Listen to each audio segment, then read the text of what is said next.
We're back for your ears only. I'm Melissa Exelberth. I'm David Alpern with this quote from the news. The data on consumption and income was strong across the board. That was senior U.S. economist at Bank of America, Michelle Meyer, on the strongest March consumer spending in nearly 5 years and personal income rising more than 0.5%. Next day came the report of an unexpectedly high 288,000 jobs added in April and unemployment down to a recent record low of 6.3%, though based in part on large departures from the labor force. Now this. Why are all the dice with dying?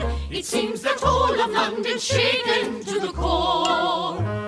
To lose one relative, one can certainly forgive. But how can you excuse losing 2 Or 3 or 4 Or 7, why are all the dice with dying? I've never seen such recklessness before.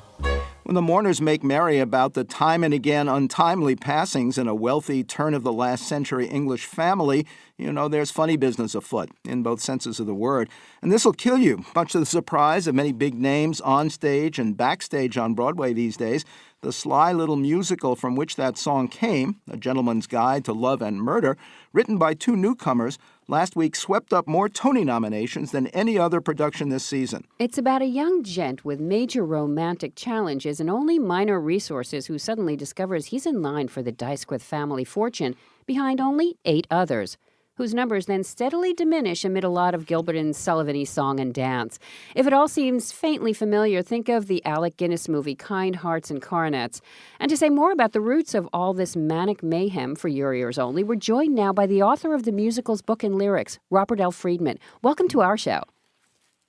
Thanks. I'm happy to be here. What were you and composer Stephen Lutvak doing before A Gentleman's Guide? Well, Steve is considered one of the finest musical theater vocal coaches in New York. And so he's been doing that all along and writing musicals. And he also writes his own original songs, which he performs in cabarets. And he has quite a following. And I actually spent most of my career writing movies and miniseries for television, which most of which are really dramatic. So I think maybe there are some people out there who are pretty surprised that I've written such a comedy. I always kind of thought I'd be a comedy writer when I grew up, so I guess now I am. How surprised were you when the show won more Tony nominations than any other? Oh, my God. I mean, as they like to say in Britain, I was gobsmacked. We were watching it on TV, and I just completely lost count. I mean, and then all of a sudden I heard it was 10 nominations, and it just blew my mind. I still can't believe it. It's funny, I just go along doing whatever I do, and then suddenly my wife will burst out, say, 10 nominations. And, we go like, it doesn't compute. Mostly I'm just so thrilled for everybody involved in the show. Such a great group of people. Both your musical and the Guinness movie trace to an actual 1907 novel. How did that come to be the basis for your show? Well, our first impulse was to adapt the film, and we had the rights at one time. The novel is so wonderful. It's actually called Israel Rank, The Autobiography of a Criminal. And the attitude and the style, they're all the voice of Roy Horniman, who is the novelist, who was part of Oscar Wilde's circle, and it has the same kind of wit and sense of mischief about the upper classes as you find in a lot of Oscar Wilde's work. How long did it take to create the musical? Would you believe 10 years? We started writing it in August of 2004, but a lot of that time was spent trying to find a producer. I mean, the upside of that is, we were able to hone it and craft it and make it better than maybe it would have been if we found a producer right away. But it took 10 years. When it came to the songs, which came first? The music like Richard Rodgers with Larry Hart, or the words like Rodgers with Hammerstein? Well, with Steve and me, I would say it's the food. We say, "Are you hungry? Have you eaten?"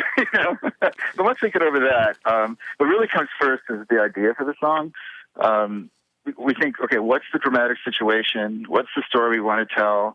we think what the feeling of the music might be, and then we try to come up with a hook, a turn of phrase, or a title, and we do this all together. And then, while I'm in the room, Steve might just run to the piano and come up with music for the first verse, and then we literally write the lyrics together, syllable by syllable, word by word. Did you know from the first that each of the more and less intolerable dice squiths of both genders would be played by the same actor, and who it would be?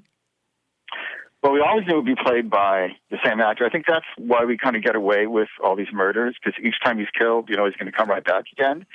But the real find is Jefferson Mays. We have an incredible cast. And Jefferson, he's so perfect. He's so extraordinarily talented. And I often say, I think he was born to play this part of these parts, or we were born to write it for him. So as I say in Yiddish, it's beschert. And that's the end of the Yiddish portion of this interview. Do you think the Tony's attention might see your gentleman in a movie or a TV special? Oh my God, that'd be wonderful. Is Tim Burton listening? I don't know. That'd be great. Do you and Ludwig have another joint project in mind? Criminal Minds, the musical? Actually, we're working on something called Campaign of the Century, which is based on a book by Greg Mitchell. It's a true story about politics and Hollywood in the Depression.